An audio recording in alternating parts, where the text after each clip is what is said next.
Pac-12. Let's move to our last conference in the five, the Pac-12. As we've already stated, I'm a Trojan, so this is a conference I'm familiar with, but I want to get your take. So looking at the conference, I think the three strongest teams, at least on paper, is predicted by everybody. You've got Utah, you've got Oregon, and then you've got the Trojans in a massive turnaround from a 4-8 season and a dismal head coaching campaign. But, just talk to me about the Pac-12. Tell me what you like. Tell me who you don't like, or any sleepers, and we'll kind of same fashion on this conference. Obviously, Utah. Probably start there. Yeah, let's go ahead and let's start with the South. I think Utah's the best team in the league. Different team once they inserted Rising at quarterback. Mm-hmm. That's right. First Rose Bowl. Return a lot of guys. Not a ton, but 8 on offense, including the quarterback. Defense, they lose a lot. But I think they'll be okay. And they're definitely a deserving favorite to win the title. Next, it's USC. Yep. I mean, you're the USC guy, but obviously, number one in the transfer portal. Mm-hmm. You're getting, a third of Oklahoma's roster. And their coach. And the coach. And, a Heisman Trophy candidate quarterback. Yep. I mean, so USC is going to be tough. They're going to be able to kind of ease into it. And, they're back to being USC, after a decade of the Clay Heltons and, the Sarks and a young Lane Kiffin. It's going to be interesting. Yeah. I'm not going to touch too much on the Trojans because everybody knows I try not to be biased. And I would say probably since the late Pete Carroll years, I've taken a very diplomatic approach on the Trojans, just looking at, because I'm a college football fan first, right? I love the Trojans, but I also love college football. And in fact, that's part of these last few years. I haven't loved college football as much because we've been so irrelevant that watching the other games doesn't even matter. Because if we're going to go 4-8, who cares? I turn the TV off. So that's nice that that's over, right? But I was the first one when we hired Lincoln to go, okay, good football coach, Oklahoma guy, system, offense, young, right, blah, blah, blah. But turning this ship around is going to take a huge, massive effort with some of the best people you can find, right? So I was skeptical is what I'm saying. But from the minute he took that first press conference and thereafter, everything he's done, I've been like, wow, that's exactly what you should do. And that's how you should do it. And that's how you should say it. And I'm just going, okay, he's done enough in his little time here on campus that I go, okay, I'm going to take him for what it's worth. But I'm still not ready to crown the Trojans going to the college football playoff or automatically winning and going to the Rose Bowl and winning the Pac-12. Look, we were 4-8 last year. Our defense was awful. Right? Couldn't tackle anybody. And the front on both sides of the football has been weak for a decade since Pete left. So, a turnaround could be 6 games or 9 games. I think we could do better than that because I think we have a schedule that favors that. But I'm still kind of wait and see approach on the Trojans. And that's just being brutally honest, as much as I love them and want them to win every game. Let's talk about the schedule a little bit because I actually think the schedule is a little tricky for the Trojans. It is kind of tricky. There's some trap games and there's some big games. It's so the Trojan schedule is interesting because obviously we start with Rice on Saturday. That's for no disrespect to Rice, but that's kind of like a scrimmage. But week 2, we go up to Stanford. Week 3, and then we get on the road at Oregon State. And by the middle of October, we're playing at Utah. So if we're not the team everybody thinks it's us, we could very well be 500 at that point going into the end of the season. Let's talk about that Stanford game because that's been a thorn in USC's side. I mean, Clay Helton fired last year. Yep. And since Harbaugh was there, Harbaugh and Shaw have kind of done a number on the Trojans. They have. Stanford returns 10 starters on offense. Mm-hmm. NFL first-day pick at quarterback. I mean, does that game have you nervous at all for your Trojans? I wouldn't say nervous. For me, it's I'm not putting any expectations on year 1 of Lincoln Riley's debut, right? If we went 4-8 again, okay, I'd admit I'd be upset. But you talked about saving the tape. Let's save that tape because if it's 4-8, we'll check back in. We'll go. You can talk to me. I'll be throwing shit, right? Yeah. But to your point, Stanford has done a number since Jimmy Harbaugh, beat Pete in the Coliseum in what was it, 2008, I think it was. They've been very competitive with us, and they play a boring. No offense again to the Stanford Cardinal, it's very effective, but they play a boring, old school style of football, which frankly I like. They play good defense, big hog mollies up front. They run the football, play action off of it. And for whatever reason, we have not been able to stop that. In the past, that was never an issue. That was kind of football we played. And then we moved to this shotgun RPO, and the defense fell by the wayside. And frankly, I think the recruiting of the offensive linemen in the Pac-12, not just USC, but also Oregon, maybe not so much Utah. Utah might be the only team that still recruits how the Trojans used to in the past and how the SEC still does and the Big Ten does, hence why they're successful, right? So I'm not nervous about Stanford. I do think Stanford could give us a game. I think there's a chance we could roll them. There's a chance we could also lose, but like I said, I'm not expecting so much that I'm like, we're going to the college football playoff or we're going to win the Pac-12. This is more of the experiment. Finally, somebody in the athletic department and at the school started making some of the right moves. And since then, I've seen a bunch more right moves. So going into this game, all I want to see is progression. That's all I want to see. I want to see a team that got better. I want to see a team that plays hard and fast, that is well coached, much less penalties and turnovers, right? Because that's very hard to watch when you're a very talented football team, but you're backing up and turning the football over and you can't tackle.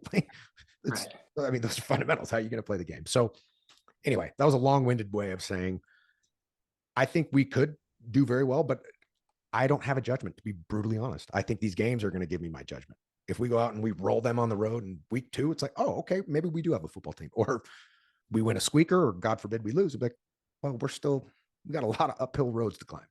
Yeah, I think the first month for USC is tough because you got 2 NFL quarterbacks and a trip to Corvallis with Ryan Smith.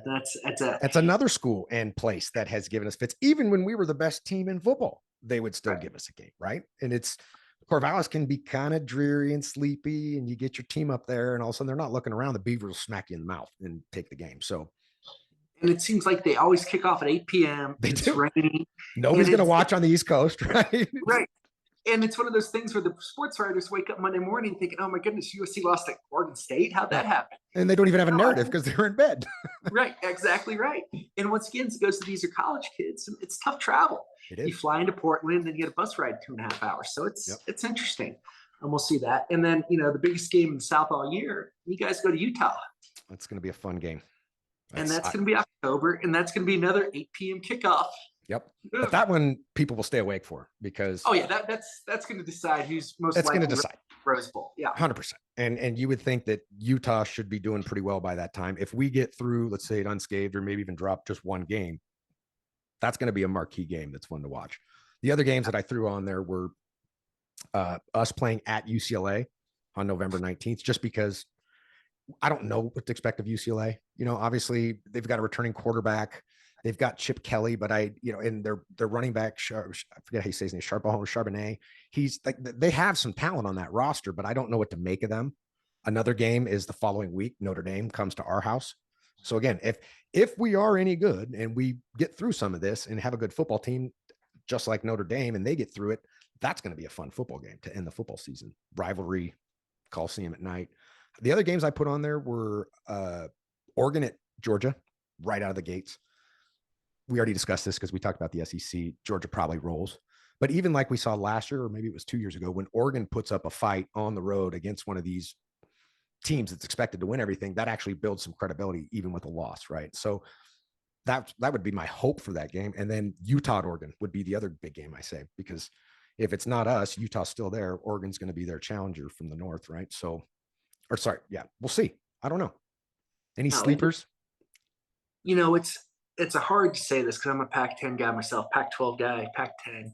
I think this is going to be the Pac-12 has less depth this year they have than any year in the past 10, which is concerning because it has been a banner decade for the Pac-10. No, it hasn't.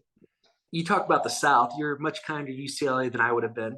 The South, I think it's USC, Utah, and the Four Dwarfs. I mean, U of A, bad football team. ASU, bad. Colorado, not great. UCLA, I'm not buying Chip Kelly. I mean, I don't see anybody in the South. And they go over to the North.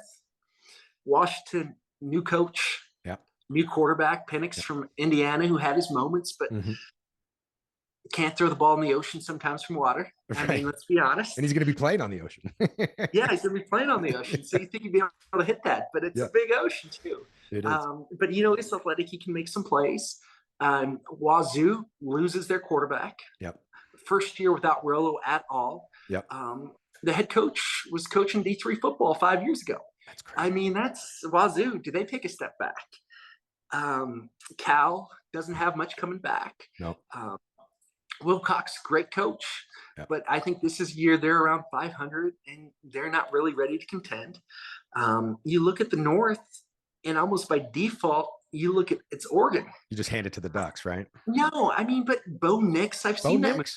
I mean, we watched that movie Auburn for the last 3, 4 years. That's true. Bo Nix is going to make some plays, and you're going to start doing the Heisman posters and all that Yep. stuff.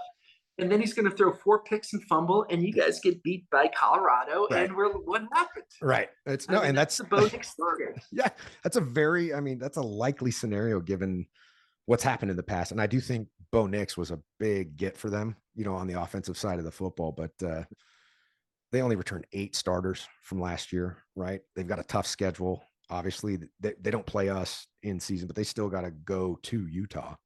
And Utah's coming to them, but they still got to play. Yeah, still getting Utah from the South, that's bad luck. I mean, we talked about how bad the draw South was. Yeah. I mean, so you're making me take a pick. In the North, I'm leaning Stanford. I'm leaving Oregon State. And let me look at the schedule here real quick.